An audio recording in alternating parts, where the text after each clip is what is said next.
गभीर अवपात परिणत है सृष्ट लघुचाप 24 घंटा भितर नहीं पारे बात्या रूप।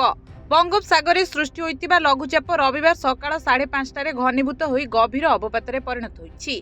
आगामी 12 घंटा अर्थात आज संध्या सुधा बात्या संभावना नहीं आकलन करिछि पाणीपाग विभाग। 24 घंटे सक्रिय होई आहुरी घनीभूत हेबो बात्या। 28 तारिख सकाळ सुधा भीषण बात्यारे परिणत होई संध्या सुधा किंबा राति पर्यंत यह स्थलभाग छुईबा संभावना रही। एही समय रे पवनर बेग घंटा प्रति 90 रु 100 किलोमीटर रहिबो। सर्वाधिक 110 किलोमीटर पवनर बेग रहिबा आशंका करिछि पाणीपाग विभाग। एबे समुद्र रे गति करुछि गभीर अवपात। गत 6 घंटा रे घंटा प्रति 10 किलोमीटर बेगरे गति करुछि।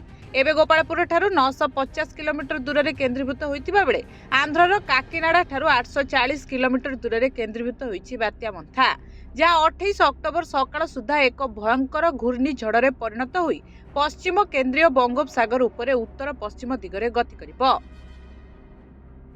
एहार प्रभाव रे ओडिशार अधारू अधिक जिल्ला रे प्रबल वर्षा हेबो।